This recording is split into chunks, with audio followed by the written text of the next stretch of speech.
Glória a Deus, louvado seja o Senhor. Graça e paz a todos os irmãos. Quero convidá-los agora para a gente fazer uma reflexão na palavra, já logo cedo, agora, nesta manhã. Nós estamos retomando esse período de estudo bíblico, que iniciando agora em novembro, um tempo de consagração, oração e busca pela presença poderosa do Senhor, também clamando a Ele, nos humilhando diante dEle para buscar o renovo de Deus na nossa vida, buscar ajuda do alto, porque a nossa batalha é uma batalha espiritual e nós dependemos da ajuda do Senhor. Nós vamos aqui agora estudar a palavra. Nós queremos, irmãos, agora durante o mês de novembro, meditar sobre o tema preparando-se para as bodas. Quantos aqui querem se preparar para as bodas do Cordeiro? Jesus está voltando e nós precisamos estar preparados para esse encontro glorioso. E esse período, esse mês que nós estamos aí buscando ao Senhor em jejum, em oração, é um tempo para nós estar mais preparado, estar revestido. E hoje nós vamos abordar aí como estão as nossas vestes. Como estão as nossas vestes? Inicialmente, irmãos, eu quero fazer uma pergunta para você. Quantos aqui já foram a casamento? Já foram festa de casamento aqui? Muita gente, né? Festa de 15 anos. Muita gente. Agora, como é que você vai numa festa de casamento? Né? Numa festa de 15 anos? Deixa eu fazer a pergunta de uma maneira diferente. Vamos imaginar que você fosse a pessoa lá, o anfitriã, que está recebendo os convidados, etc e tal. Aí você convida para o casamento. E aí aparece lá alguém todo mal vestido. Como é que você se sentiria, você como anfitrião da festa? Decepcionado, né? A festa de 15 anos, imagina, meninas aí, aqui nós temos a Sofia, né? As jovens, imagina você vai para uma festa de 15 anos e chega lá, alguém não está com aquele traje, né, de debutantes, aquele traje de meninas que estão ali preparadas para a festa. Não vai ficar bem, né? Vai ficar constrangida. Então, o que acontece? Nós estamos agora falando de uma festa de casamento. Vamos falar aqui de uma festa de casamento. São as bodas do Cordeiro de Deus. Eu quero convidar você para abrir comigo lá, Mateus. Primeiro, eu quero ler com vocês, na verdade, Apocalipse, capítulo 19, versículos 7 a 9. Para nós primeiro entender o que é isso aí, bodas do Cordeiro. Regozijemo-nos, vamos nos alegrar e dar-lhe glória, pois chegou a hora do casamento do Cordeiro, e a sua noiva já se aprontou. Foi-lhe dado para vestir-se linho fino, brilhante e puro. O linho fino são os atos justos dos santos. E o anjo lhe disse: escreva, felizes os convidados para o banquete do casamento do Cordeiro. E acrescentou: estas são as palavras verdadeiras de Deus. Está lá em Apocalipse, escrito lá já no finalzinho de Apocalipse, o grande acontecimento de toda a história vai ser o encontro, o casamento do Cordeiro. Quem é o Cordeiro? Jesus aqui, Cordeiro aqui está simbolizando exatamente Jesus, aquele que deu a sua vida por toda a humanidade, para que todo aquele que nele crê não pereça, mas tenha a vida eterna. E ele veio, pagou o preço, e todos aqueles que nele crê passam a fazer parte do seu corpo, da igreja. A igreja é o corpo de Cristo. E a igreja está sendo preparada, porque a igreja vai estar naquele encontro glorioso com Jesus, vai ser exatamente o momento em que a igreja estará para sempre com o Senhor.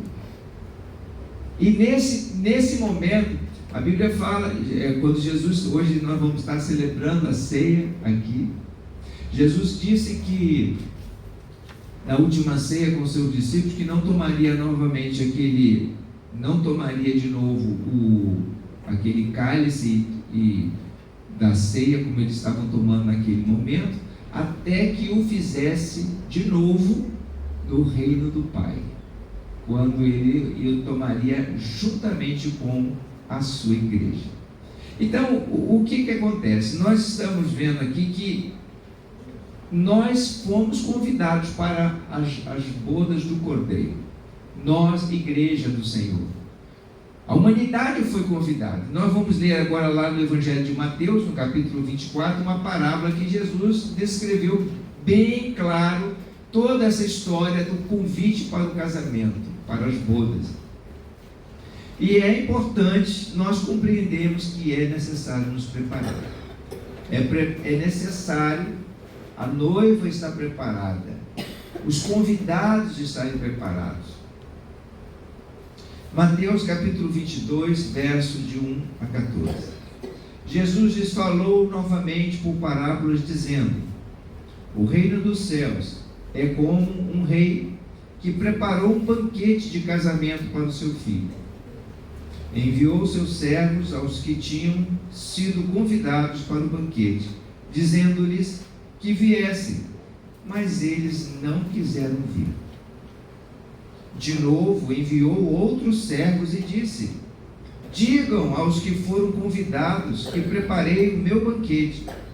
Meus bois, os meus novilhos gordos foram abatidos e tudo está preparado. Venham para o banquete do casamento. Mas eles não lhes deram atenção e saíram, um para o seu campo e o outro para os seus negócios. Os restantes, agarrando os servos, maltrataram-nos e os mataram. O rei ficou irado e, enviando o seu exército, destruiu aqueles assassinos e queimou a cidade deles. Então disse a seus servos: o banquete de casamento está pronto, mas os meus convidados não eram dignos. Vão às esquinas e convidem para o banquete todos os que vocês encontrarem. Então os servos saíram para as ruas e reuniram todas as pessoas que puderam encontrar, gente boa e gente má. E a sala do banquete de casamento ficou cheia de convidados. Mas, quando o rei entrou para ver os convidados, notou ali um homem que não estava usando veste nupcial. E lhe perguntou: amigo, como você entrou aqui sem veste nupcial? O homem emudeceu. Então o rei disse aos que serviam: amarrem-lhe as mãos e os pés e lancem-no para fora, nas trevas. Ali haverá choro e ranger de dentes, pois muitos são chamados, mas poucos são os escolhidos. Aqui Jesus trouxe para nós o ensino através dessa parábola, descrevendo que o reino dos céus é como um rei que preparou um banquete de casamento para o seu filho. Então ele está fazendo aqui, evidentemente, uma analogia, uma comparação, mostrando como que aconteceria no mundo espiritual todas essas coisas que ele está relatando aqui nessa parábola. A parábola tem a finalidade exatamente de nos ensinar de uma maneira muito fácil de compreender, como eu falei aqui agora pela manhã, um dos aspectos desse banquete, um dos aspectos do convite a esse banquete, que é estar com as vestes preparadas. Nós vamos aqui hoje analisar sobre essa questão das vestes, mas tem muita coisa ainda para a gente ver sobre o que devemos fazer para estar preparado para esse banquete. Então, aqui sobre a questão das vestes, ali havia alguém que não estava vestido adequadamente. Mas tem algumas coisas importantes para nós tocarmos aqui nesta manhã e pensarmos sobre isso. sobre a questão de como que o Senhor está preparando a sua igreja. E pelo que nós lemos aqui no texto de Apocalipse, lá no capítulo 19, no verso 7, fala sobre como é bom nós estarmos nos regozijando por esse momento, né? Eu não sei quantos de vocês, mas eu gosto de participar de festa, eu gosto de participar de banquete, né? Eu gosto de participar de momentos de alegria, de regozijo, de estar, né, desfrutando de coisas que foram preparadas para nós. E eu me sinto honrado quando eu sou convidado para uma festa. E assim, muitas pessoas, aqui a gente vai analisar sobre esses aspectos, né, sobre a questão do convite primeiro, mas algumas pessoas se sentem honradas por poder participar, e principalmente dependendo da festa, dependendo da pessoa que está convidando. Agora, esses convidados aqui, pelo que o registrou Jesus, os primeiros convidados, eles não eram dignos, porque eles não levaram em consideração o fato de estarem sendo honrados para participar do casamento do rei. Não era qualquer pessoa, era uma pessoa muito importante, mas eles não deram importância. Um foi para o campo, o outro foi cuidar dos seus negócios. Eles estavam resolvendo os seus próprios interesses.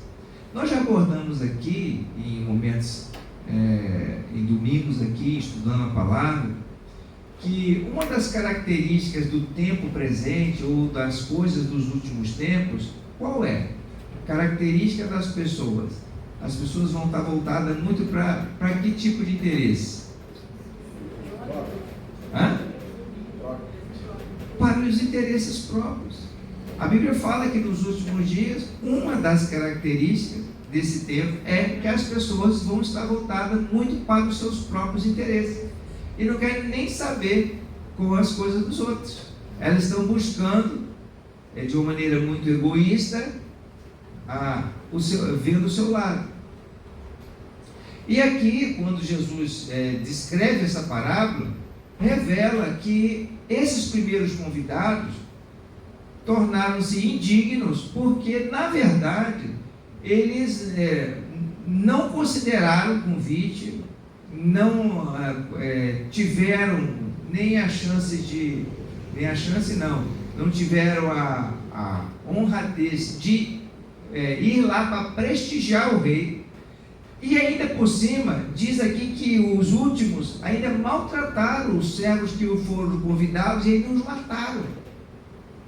Ele está fazendo referência aqui aos profetas que foram levantados, as pessoas que têm sido usadas pelo Senhor ao longo de toda a história, que têm feito esse convite para participar das bodas do Cordeiro, que têm feito, como Jesus disse para os seus discípulos, vão por todo o mundo, anuncie a palavra, o evangelho a toda criatura, ensina-os a obedecer tudo o que eu vos tenho ensinado, façam deles discípulos, e eis que estarei com vocês todos os dias até a consumação do século. Então ele deu essa missão aos seus discípulos, para ir por todo o mundo, anunciando os feitos dele. O que é o evangelho na verdade? É as boas novas de que Jesus pagou o preço pelos nossos pecados. E todo aquele que buscar nele a misericórdia e a graça, como ele deixou escrito, não lançarei fora ninguém que venha até mim. Ele faz o convite: vinde a mim, todos vocês que estão cansados, sobrecarregados, e eu vos aliviarei. Tomai sobre vós o meu jugo e aprendei de mim, que sou manso e humilde de coração, e vocês encontrarão descanso para a vossa alma. Então Jesus fez esse convite, deixou esse convite com os seus discípulos, orientou eles para ir por todo o mundo, mas, assim como lá no Antigo Testamento, os profetas se levantaram para orientar a nação de Israel, que a nação de Israel foi um povo escolhido por Deus, não porque fosse o povo mais numeroso, porque fosse alguém muito especial, mas o Senhor os amou. Isso está lá em Deuteronômio 7:7, se não me engano, fala lá que o Senhor os escolheu porque o Senhor os amou. E Deus fez uma aliança com Abraão e chamou esse povo para que através desse povo fosse anunciado a glória do Senhor a toda a terra, a todo mundo. E o povo conhecesse, e as nações conhecessem quem é o Senhor. Os feitos do Senhor que foram anunciados e feitos através do povo de Israel. Então Deus levantou naquela época profetas para orientar o povo, porque o povo estava se desviando. A noiva, vamos dizer assim, nessa mesma analogia, a noiva aqui, falando como a nação de Israel, estava indo por um caminho distinto, um caminho diferente, um caminho que o Senhor tinha falado que era um caminho de abominação, que era um caminho de derrota. E diversas vezes o Senhor faz, através dos seus servos, os profetas, uma comparação, como que uma nação prostituta, a noiva tinha se tornado uma prostituta, aquela com que o Senhor havia escolhido para se desposar, para estar junto, a caminhar, mas ela estava traindo o Senhor, buscando outros deuses, buscando outros ídolos. Então muitas vezes ela foi tratada como uma prostituta aqui pela palavra do Senhor. Então as pessoas foram e mataram os profetas. Quando eles foram levantados por Deus para convidá-los para retornar, para regressar, como Isaías lá no capítulo 1 fala assim: vinde, arguí-me, diz o Senhor, ainda que os seus pecados sejam como a escarlata, vermelho como o carmesim, eu os tornarei branco como a pura lã. O Senhor fazendo o convite, mas eles mataram os profetas, eles destruíram o profeta, não deram ouvido aos profetas, lançaram profetas no poço. E assim Jesus agora também está descrevendo a mesma coisa nessa parábola em relação à continuidade desse processo que o Senhor fazendo agora através da igreja, fazendo através dos seus discípulos. Muitos têm rejeitado o convite que o Senhor tem feito. Agora eu quero fazer aqui uma consideração em relação a esse convite. Está escrito aqui: enviou seus servos aos que tinham sido convidados para o banquete, dizendo-lhes que viessem, mas eles não quiseram vir. Irmãos, nós temos o livre-arbítrio, certo? Nós podemos decidir. Nós podemos decidir ir ou não ir, crer ou não crer, aceitar ou não aceitar. Todos nós temos liberdade. Aí tem alguns que vão dizer assim: mas se você não fizer o que Deus quer, Ele te mata. Se você não fizer aquilo que Ele determinou, vai te lançar no inferno. Não. Vamos agora olhar por outro enfoque. A Bíblia diz que desde o princípio o homem fez uma escolha, e a escolha que ele fez foi ruim. O Senhor falou assim: no dia que você comer do fruto desta árvore, em outras palavras, no dia que você resolver andar em desobediência, você vai morrer. E você vai deixar de desfrutar das coisas que você tem, das coisas que foram preparadas para você, desse jardim maravilhoso, né? Então o homem fez uma escolha lá no princípio e cometeu o pecado, se desviou da presença do Senhor. Quando o Senhor passeava no jardim, chamava pelo homem: Adão, Adão, onde estás? E Adão estava se escondendo, porque tinha transgredido a vontade do Senhor, tinha transgredido a palavra de Deus, até que o Senhor, quando encontrou com Adão, falou: Adão, o que você fez? A mulher que o Senhor me deu, ela me enganou aqui e fez eu comer do fruto que o Senhor falou que não era para eu comer. Falou para a mulher: foi a serpente que me enganou, e que não sei o que, ficou um jogando a culpa em cima do outro. Mas na verdade, eles desobedeceram a Deus. Primeira coisa, irmãos, que a gente precisa, antes de jogar as acusações, a gente precisa, como uma vez Jesus relatou isso aos seus discípulos, nós temos que nos preocupar com as coisas que estão no nosso olho antes de querer tirar o que está no olho do outro. Às vezes nós estamos com uma trave no olho e queremos estar preocupados com o cisco que está no olho do outro. E quando muitas vezes nós é que temos alguma coisa que precisamos acertar diante de Deus e consertar na nossa vida. Então, o que aconteceu? O homem trouxe a sentença de morte para ele. E aquele homem que estava vivendo, tinha a possibilidade de viver eternamente ali, desfrutar das coisas maravilhosas, ele agora experimentou a morte, porque o salário do pecado é a morte. Mas o Senhor, por causa do grande amor com que Ele nos amou, Ele providenciou uma solução, que foi, através de Jesus, nós termos o perdão dos nossos pecados e ter a nossa dívida totalmente paga e quitada pelo poder de Deus. E o Senhor Jesus fez isso. Mas para quem? Para todo aquele que nele crê. Para todo aquele que o aceitar de coração, como esse convite que ele está fazendo aqui. Então a questão toda aqui não é, vamos levar aqui em consideração, eu coloquei aqui no nosso estudo aqui para a gente refletir, podemos considerar o convite sobre 3 enfoques diferentes. Primeiro enfoque: estou na pior, mas alguém se lembrou de mim e quer me fazer feliz, participante da sua festa. Isso é o primeiro enfoque, vamos dizer assim, é olhar por esse lado.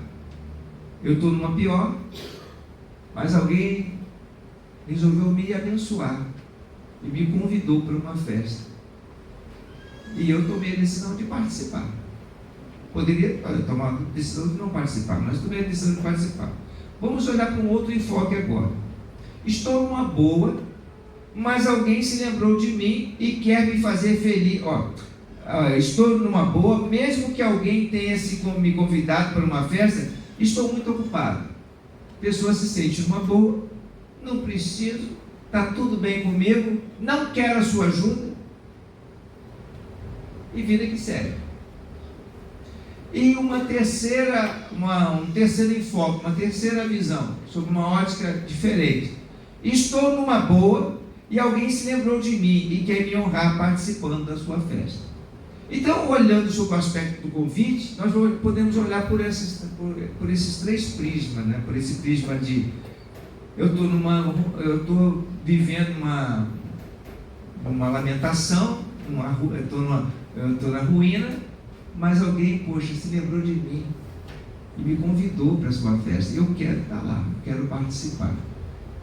E outros 2 casos, pessoa que está numa boa, só que uma está numa boa, mas não quer participar porque está ocupado com muitas coisas. Mas ele foi honrado. A outra pessoa que percebe que foi honrado pelos convites, está bem, está numa boa, porém se sentiu honrado porque o rei o convidou. E aí ele resolveu ir e participar.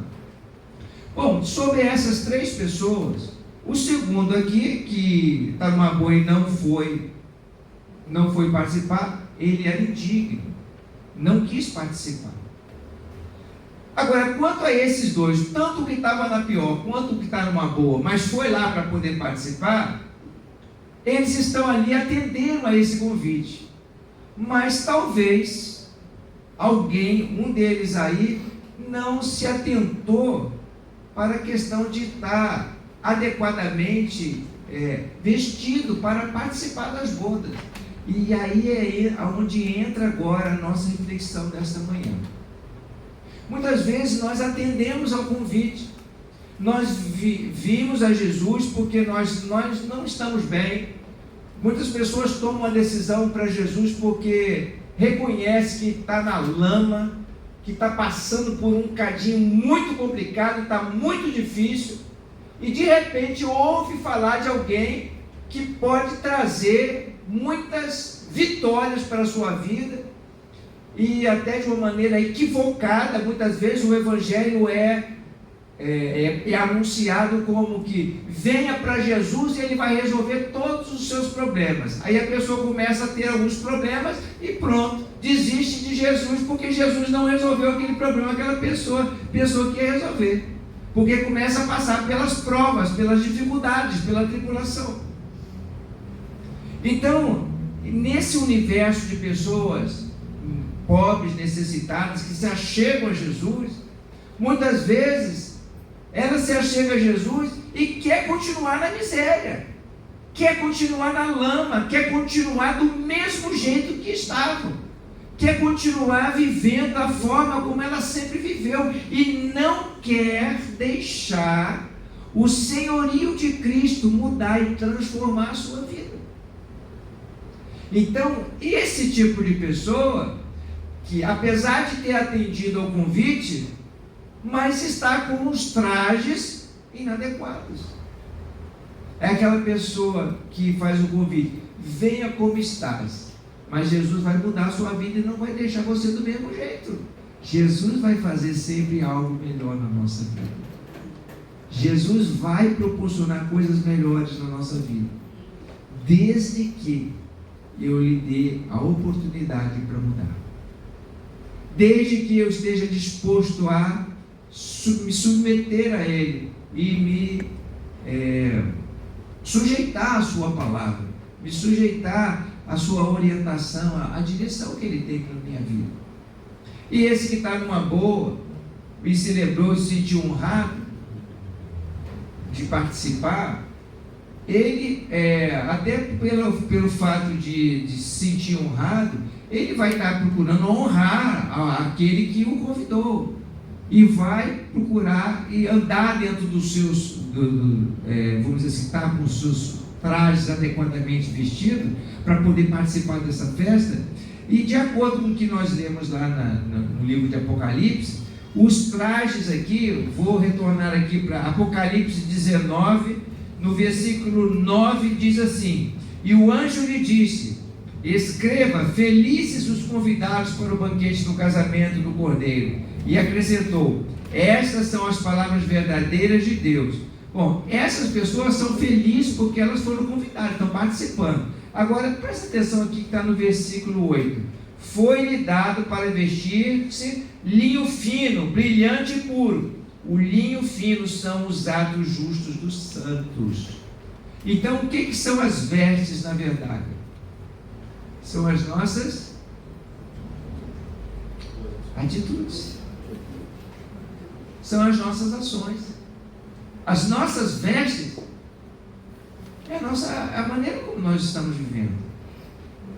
Então vamos imaginar,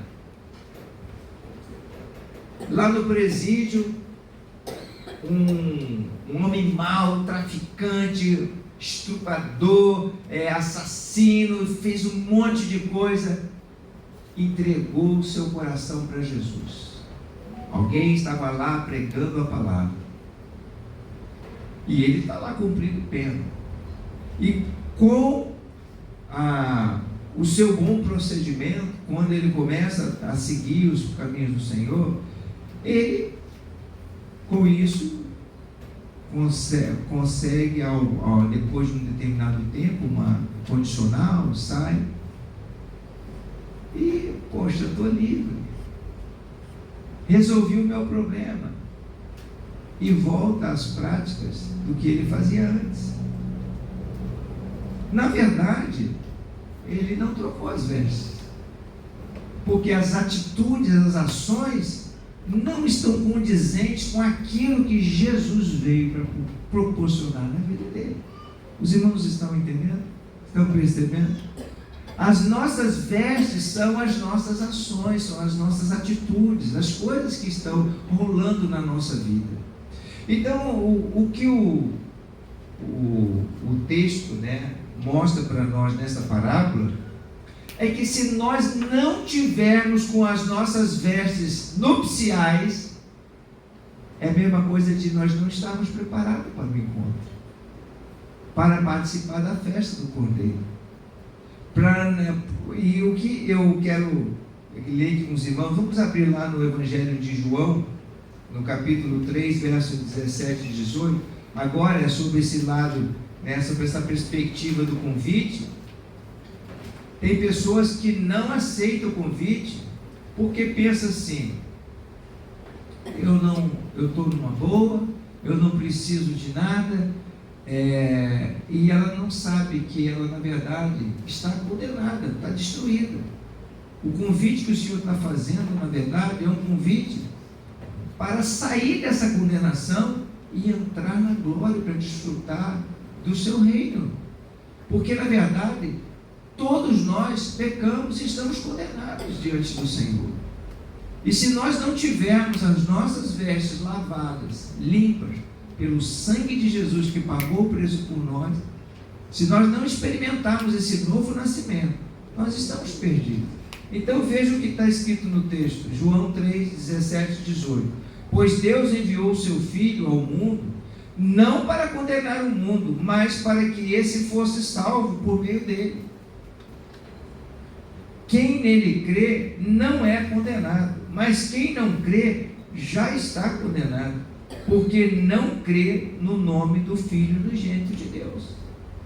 Então o convite, na verdade, é para nos fazer realmente participantes da festa, porque do contrário, já estou na ruína, já vai ficar na pior, sua ficha não caiu ainda. Tem muitas pessoas que estão numa boa, mas não caiu a ficha ainda, porque pensa que sem Deus ela pode fazer todas as coisas e vai resolver todos os problemas da sua vida, mas não vai.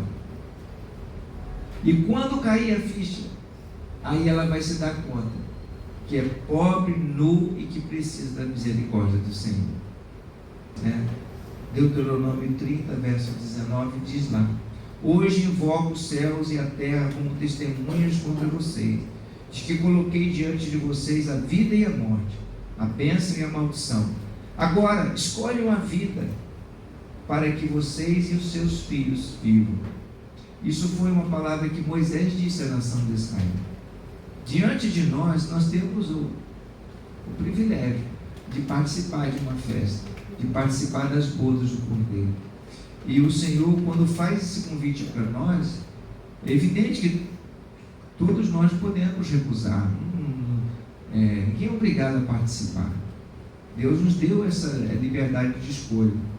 Mas é porque quando a gente não atenta para a grandiosidade desse convite, é porque ainda não caiu a ficha. Porque na verdade, como está escrito, aquele que nele crê será salvo. Aquele que não crê já está condenado. Deus deu as leis para o povo de Israel através de Moisés e mostrou para eles lá, aqui está o caminho da bênção e o caminho da maldição. O caminho da bênção era o caminho da orientação, do conselho do Senhor.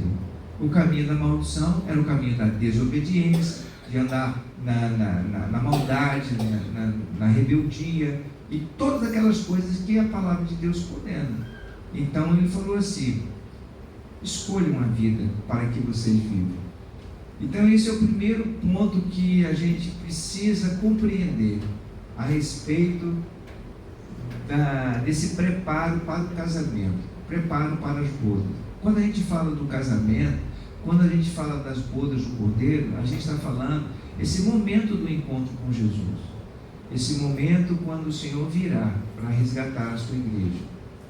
Esse encontro ele pode ser no momento em que vai ocorrer o arrebatamento da igreja, e pode ser no momento da nossa partida. A pastora Miriam compartilhou comigo essa semana que ela viu. Eu não cheguei a ver esse vídeo, mas em todas essas coisas que acontecem, muitas vezes as pessoas têm a oportunidade de tomar uma decisão na última hora. Ela me contou uma cena que ela viu, que ficou gravado. Os bandidos tinham sido alvejados, né, com arma de fogo, e tinha um que já estava em agonia, já perdendo a vida. Aí chegou uma senhora muito ousada perto dele, bateu nele assim e falou com ele: você tem a oportunidade de se arrepender agora dos seus erros, dos seus pecados, de entregar o seu coração a Jesus. Jesus veio para salvar a sua vida, para ter misericórdia de você. Você quer aceitar nesse momento Jesus, se arrependendo dos seus pecados? E aí, tomou a decisão no último momento e partiu para a eternidade. Aí foi uma cena assim, impactante. Foi como aquele malfeitor que foi crucificado ao lado de Jesus. Um estava lá dizendo, afrontando Jesus: se você também é filho de Deus, por que não desce dessa cruz e salva a ti e a nós também? Aí o outro, num sinal claro de reconhecimento dos seus erros, dos seus pecados, disse: nós estamos aqui, você não teme a Deus não, de falar dessa forma? Nós estamos aqui porque os nossos feitos merecem, mas ele nenhum mal fez. E ele se volta para Jesus e diz: Senhor, lembra-te de mim quando entrares no teu reino. Jesus falou com ele: hoje mesmo estarás comigo no paraíso. E aquele malfeitor teve os seus pecados perdoados e o Senhor o levou para o paraíso. E o Senhor deu a ele a oportunidade de ter vida. Então agora eu quero falar sobre a questão do preparo. Preparar para o momento, preparar para esse momento do encontro com o Senhor, que pode ser no arrebatamento, que pode acontecer a qualquer momento, como pode ser no momento da sua partida, que também pode acontecer a qualquer momento. Basta a gente estar de pé e vivo, e a gente pode ser chamado à glória a qualquer momento, de uma forma ou de outra. Mas eu quero meditar aqui com você sobre essa questão do preparo. Diz lá em Apocalipse, no versículo 8, que foi-lhe dado um linho fino, brilhante e puro.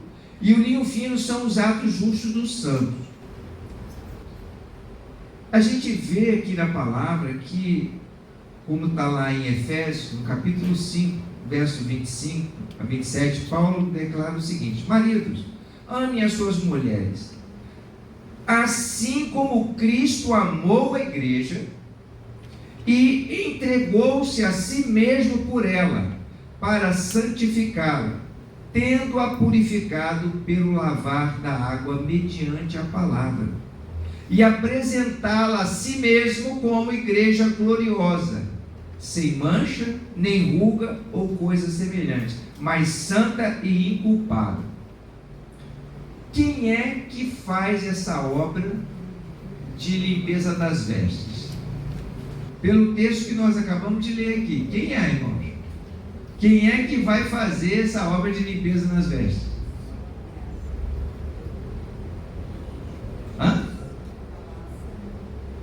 Olha só, vou ler novamente. Assim como Cristo amou a igreja e entregou-se a si mesmo por ela para santificá-la, tendo-a purificado pelo lavar da água mediante a palavra. Então, quem é que faz a obra por nós para limpar as nossas vestes, preparar para o encontro? Para Ele mesmo. Está escrito aqui, apresentá-la a si mesmo como igreja gloriosa, sem mancha, sem mácula, sem ruga, sem defeito algum. Quem é que faz essa obra? Jesus. Jesus, o que Ele fez? Ele deu a vida dele por nós. Primeira coisa, deu a sua vida por nós. Assumiu a nossa culpa. Quando a Bíblia fala que Ele fala isso, que Ele assumiu a nossa culpa, Ele levou sobre si os nossos pecados.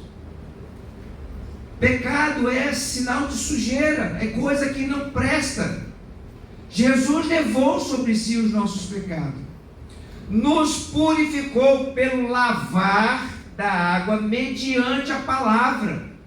É a palavra de Deus que trabalha dentro de nós, no nosso interior, para nos limpar. A palavra limpa a nossa mente, limpa os nossos pensamentos. A palavra limpa as nossas atitudes, nos dando orientação e conselho para as coisas que nós devemos fazer. A palavra de Deus, o Senhor faz isso, irmão, através da sua palavra. Vai mostrando, vai revelando, vai limpando. Por isso que a Bíblia, a palavra de Deus, ela é simbolizada com a água pura, a água limpa. Ela purifica, ela limpa as nossas vidas, nossas mentes, todo o nosso ser, para poder nos apresentar diante do Senhor. E é o Senhor que Ele mesmo começou a fazer essa obra dentro de nós. Mas aí vem aquele negócio, né? Tem muitas pessoas de maneira muito equivocada que dizem o seguinte: Jesus já fez a obra, já está tudo certo, e eu agora tenho a minha meu ingresso, meu convite está marcado para eu poder entrar nas bodas do Cordeiro. Interessante, Deus está falando muito ao meu coração sobre isso. As vestes estão preparadas para o momento do encontro. Pois eu tenho visto de maneira muito clara que a volta do Senhor é iminente. Está muito próxima a volta do Senhor. Os sinais, irmãos, estão bem claros para nós. E Jesus contou muitas parábolas, não foram poucas não, foram muitas parábolas, falando sobre essa questão de ser preparado, que ele virá como que o ladrão da noite, numa hora que ninguém espera, vai acontecer. E na hora que acontecer, será que eu vou estar preparado? Aí ele contou a parábola das 5 virgens prudentes, das 5 virgens que não eram prudentes, que eram tolas, que as prudentes, elas mantiveram azeite, guardaram azeite, para que as lâmpadas estivessem acesas. Ele contou inúmeras parábolas. A parábola aqui do banquete, da importância de estar preparado. Aqui no texto mesmo de Efésios fala, ele se entregou, Jesus se deu voluntariamente para o quê? Para santificar a igreja. Santificar é separar, preparar. Todo mundo, quando vai para o casamento, ele quer uma noiva imaculada, uma noiva não só bonita fisicamente, mas uma noiva separada para ele. Isso é a vontade do noivo. Eu não sei quantos, né, já passaram por essa experiência, mas eu acho que todo mundo aqui já é maduro o suficiente para entender o que isso significa. Então, quando a gente vai para um casamento, a gente vai assim com as melhores expectativas, pensando numa pessoa que esteja separada para você, uma pessoa que esteja assim se envolvendo com você de tal maneira que você possa contar com essa pessoa em todo o tempo. Isso que é santificá-la, e tendo-a purificado pelo lavar. Então ele ainda fez o seguinte: ele trocou as vestes, preparou o melhor para que a noiva estivesse pronta, para quando tivesse o casamento, ela fosse ali imaculada. Alguns reis, se você olhar nas páginas da Bíblia, que fala muito sobre os reinos, eu vou pegar, por exemplo, um que é muito conhecido, que vocês sabem, o rei Assuero. Quando ele tinha uma esposa muito bonita, chamada Vasti, e essa esposa, ela não atendeu uma ordem dele no momento lá, então ele a destituiu do trono de rainha. E ele fez um concurso de beleza para ter a esposa, a nova rainha. E a Esther foi eleita, né? Ela se lembra lá na história quanto tempo ela ficou em preparação, que as mulheres ficavam no harém lá do rei, se preparando, passava lá 2, 3 meses em banho de perfumes, toda se preparando para o momento das núpcias. Então, na verdade, a noiva precisa estar preparada. E aqui o texto, né, das Escrituras, quando fala sobre essa forma que Jesus trabalhou para poder separar uma igreja gloriosa, sem mancha, sem mácula, sem ruga, tem agora uma responsabilidade, que é a nossa responsabilidade, que é algo que nós temos que fazer. Nós podemos ir a Jesus do jeito que ele está, mas a gente não vai ficar do jeito que a gente está. A gente vai ficar cada vez melhor. A gente vai deixar Jesus trabalhar na nossa vida para nós aplicarmos isso e ver que as nossas vidas estão sendo cada vez mais abençoadas pelo Senhor. Então veja o que está escrito em Gálatas 5, 16, 17. Afinal, de quem é essa responsabilidade? Por isso digo, vivam pelo Espírito, e de modo nenhum satisfarão os desejos da carne. Pois a carne deseja o que é contrário ao Espírito, e o Espírito o que é contrário à carne. Eles estão em conflito um com o outro, de modo que vocês não fazem o que desejam. Paulo está falando aqui à igreja dos Gálatas, está dando a eles uma dica aqui. Vocês estão muito carnudos? O que ele quer dizer com isso? Pavio curto, estão saindo da bênção, toda hora entram na carne, segue as paixões da carne. Paulo escreveu inclusive a Timóteo que nós devemos nos guardar das paixões da mocidade. Então tem uma coisa que é uma responsabilidade nossa. Deus não vai fazer isso por nós.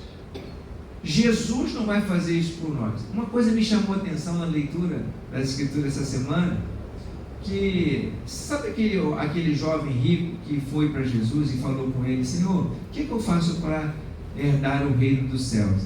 Aí aquele jovem rico falou assim, Jesus respondeu àquele jovem rico: observa os mandamentos do Senhor. Quais são os mandamentos do Senhor? Aí o Senhor falou, citou ali trecho dos 10 mandamentos, né? Ama o Senhor teu Deus, honra teu pai e tua mãe, e etc. Mas eu tenho observado isso tudo desde a minha eternidade, desde a minha mocidade, eu tenho observado isso tudo. Aí Jesus, está escrito lá no Evangelho, Jesus o amou. E Jesus olhou para ele e falou assim: é isso aí. Você quer ser perfeito? Vende tudo que você tem, dá aos pobres e vem e segue. Interessante foi nesse trechozinho, Jesus o amou. Porque Jesus ouviu no coração daquele jovem o desejo, o empenho dele de fazer o melhor para o Senhor, de obedecer a palavra do Senhor. Mas tinha um ídolo no coração dele, e o ídolo que estava no coração dele era o seu tesouro. A Bíblia fala que onde estiver o nosso coração, onde estiver o nosso tesouro, aí vai estar o nosso coração, né? O nosso coração está onde está o valor, o tesouro das coisas.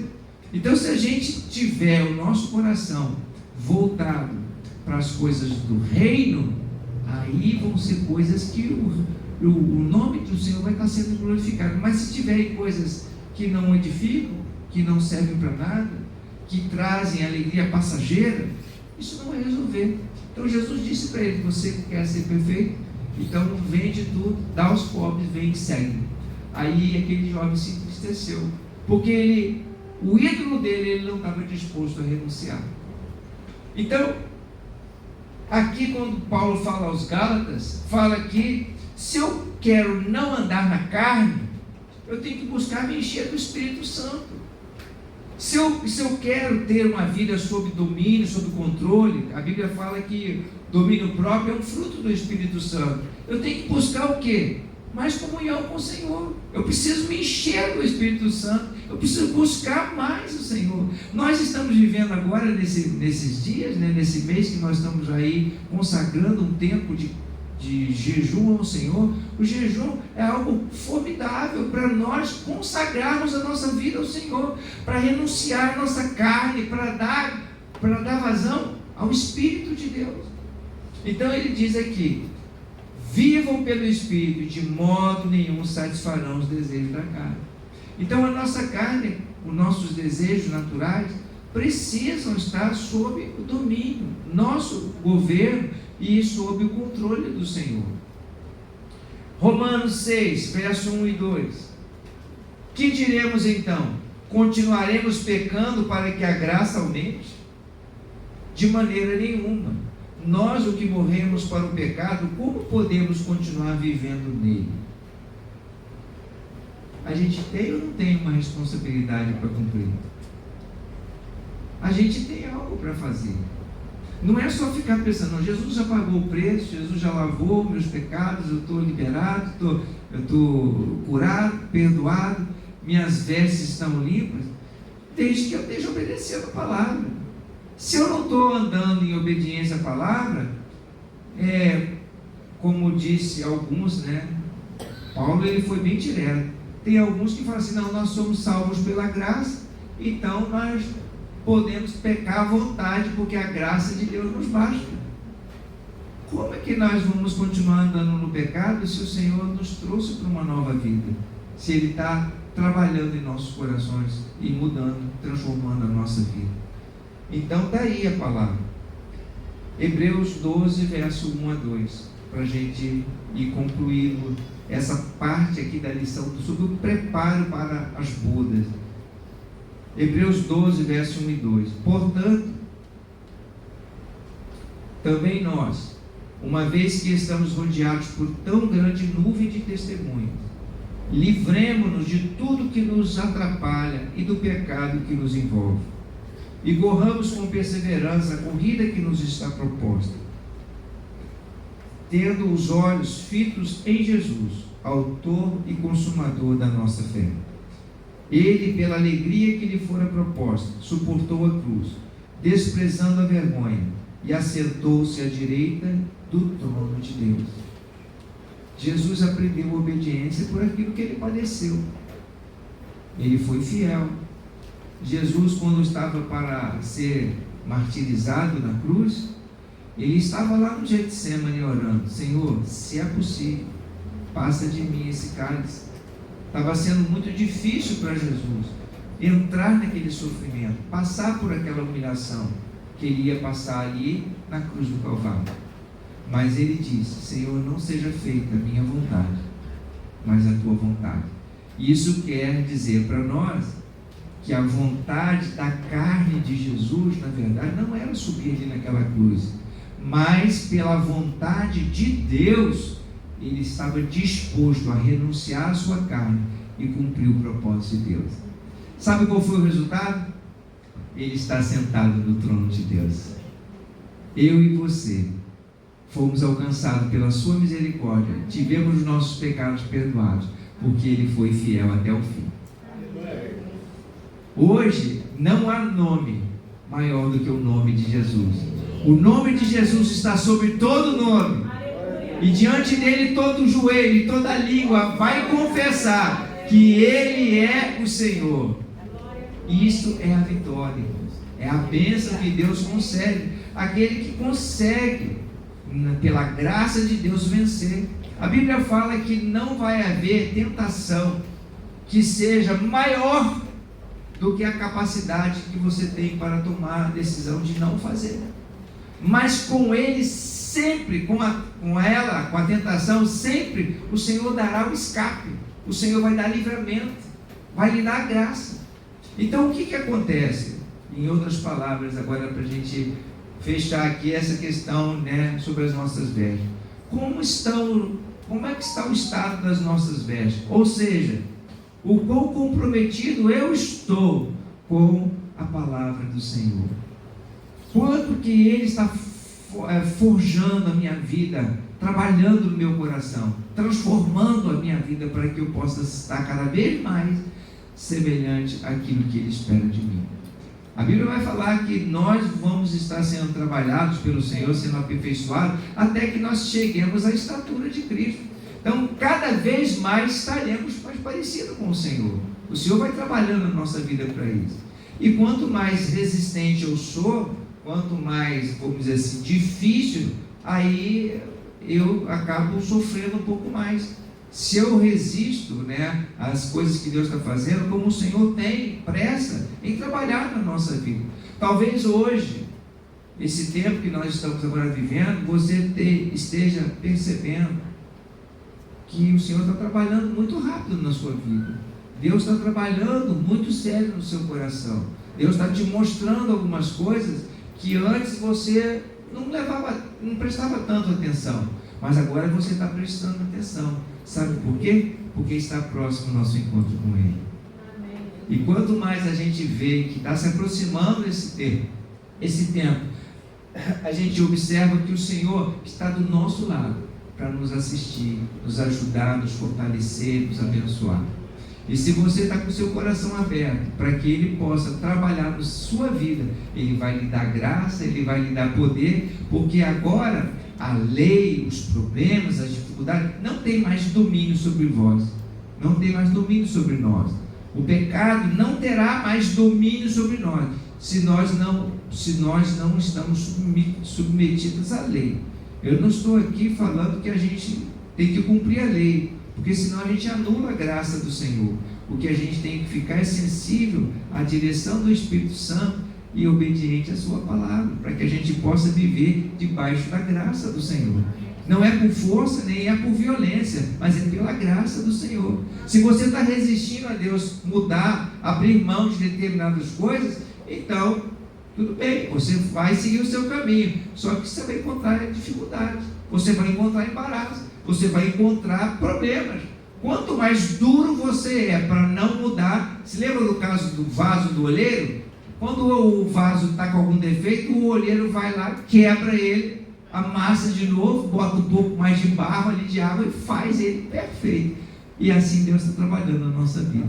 Deus quer que nós estejamos com as nossas vestes preparadas para esse encontro glorioso que nós teremos com o Senhor.